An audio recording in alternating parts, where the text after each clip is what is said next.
Torej, razstava Možgani zgodba od znotraj nam razkriva dogajanje v možganih, občudovanju, mišljenju, razvoju in o tem, kako utegnejo biti možgani v prihodnosti, kakšni sploh bodo. Je znanost pri raziskavah prišla res že tako daleč, da lahko vse hipotetično govorimo o prihodnjem razvoju možganov, dr. Kovičič? Razvoj možganov lahko dojemamo na dva različna načina. Eno je evolucijski razvoj možganov, se pravi to, kaj lahko pričakujemo, da se bo z našimi možgani kot organom dogajalo v prihodnosti. Tukaj seveda govorimo o daljni prihodnosti. Drugo je pa razvoj možganov bolj v smislu tega, kako poznamo delovanje možganov in kako znamo izkoriščati obstoječe mehanizme, načine, kako možgani delujejo. Glede evolucije je v bistvu tako, da je zelo malo verjetno, da se bojo kakšne dramatične spremembe v možganih še dogajale, ker človek za svojimi možgani je pravzaprav povzročil to, da je precej izničil evolucijske mehanizme, da bi spreminjali možgani.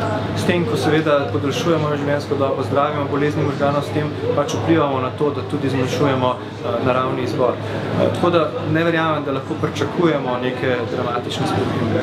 Glede poznavanja delovanja možganov, tukaj pa smo seveda šele precej na začetku poti in se zavedamo, kaj vse še manjka v tem mozaiku poznavanja. V zadnjih letih se dogajajo velike spremembe glede tega, kako raziskujemo možgane, predvsem na račun novih tehnologij slikanja možganov in tudi na račun velikih naporov družb, predvsem evropske in ameriške, ki so zares sistematično pričeli vlagati ogromna sredstva v raziskovanje možganov. Ugotovili so namreč, da brez tega, da bomo delali velike korake, tudi kar se tiče organizacije, financ in tako naprej, da enostavno bomo ostali brez odgovorov, kako zdraviti, kako prepoznavati bolezni možganov. No, zakaj je znanost zadnja desetletja začela intenzivno zanimati za možgane se, ne?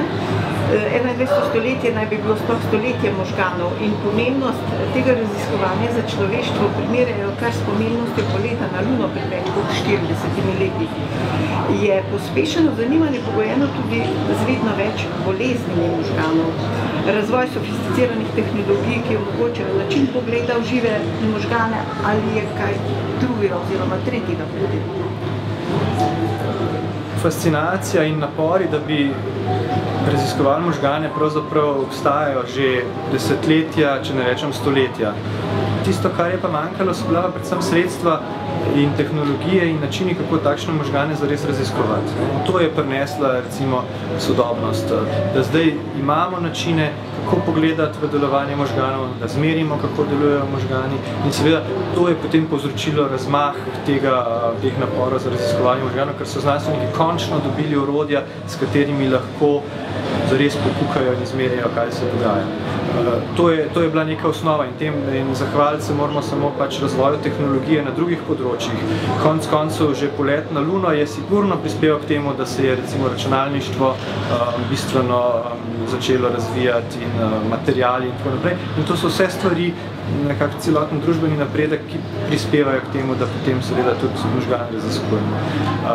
Tudi obratno velja, da te napori raziskovalcev, da bi bolje in širše razumeli delovanje možganov, ki so povezani s temi velikimi projekti, ki so se začeli v lanskem letu, bodo zahtevali premike in napredek tudi na drugih področjih človeške družbe, tehnologije, računalništva in podobno. Tako da tudi raziskovanje možganov samih bo potegnilo za sabo napredek na drugih področjih.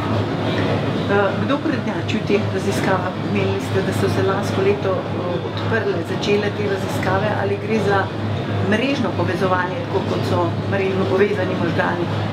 Točno to. Raziskovanje se ne more več kvalitetno dogajati, če ne gre za velika omrežja raziskovalcev, raziskovalnih inštitutov. Veliki projekti, veliki napori, enostavno niso napori, ki bi jih zmogel posamezen raziskovalec, niti ne manjša skupina raziskovalcev. Pri tem seveda prednjačijo narodi, države, kjer je veliko denarja na voljo. In to je Evropa, kot celota v Evropi sploh povezovanje je pač izredno uspešno in praktično noben projekt ne teče brez tega, da bi bilo udeleženih več raziskovalcev iz različnih držav in pa seveda Amerika. In te veliki projekti se celo tako jasno povezujejo med seboj, tako da celo velika omrežja potem iščejo povezave med temi velikimi omrežji. Manjši narodi, tudi Slovenci, smo pri tem seveda v nekoliko slabšem položaju, ker že sami nimamo teh velikih omrežij, te infrastrukture, ki je bila potrebna, teh sredstev finančnih, ki bi jih zahtevalo kvalitetno raziskovanje možganov. Imamo pa seveda pri tem druge možnosti, da vključujemo mlade znanstvenike, da recimo dobivajo izkušnje pri teh velikih projektih, pri gostovanju v velikih inštitucijah in upam, da jih bomo znali vsaj na ta način spredom izkoristiti. Ugotovitve pa gotovo spremljate zdravniki redno in eventualno potem tudi aplikativno v kurativi, pri obolenjih možganih uporabljate. Kar se je že, kar se še utegne pokazati. Seveda, vsak, ki se ukvarja tudi z medicino od nas, z velikim zanimanjem spremlja, kaj se dogaja novega na raziskovalnem področju. Spremljamo seveda dogajanja predvsem na svojih subspecializiranih področjih, ker je enostavno podatkov dogajanj preveč, da bi lahko imeli neko širšo sliko, tako da včasih je težko zaznati vse te velike premike, ki se zgodijo. Na našem področju pa seveda tudi z velikim zanimanjem in pričakovanjem iščemo nove izsledke, zato ker smo pogosto precej nemočni pri tem, kako lahko določene bolezni možganov prepoznamo in zdravimo. Pa se število obolenj povečuje ali stagnira ali ste zelo uspešni? Število obolenj se absolutno povečuje. Tega se moramo zavedati, da stojimo pred epidemijo bolezni možganov. Zavedati se moramo, da je po podatkih evropskih in tudi slovenske študije tretjina prebivalstva približno posredno ali neposredno prizadeta, trpi zaradi bolezni možganov.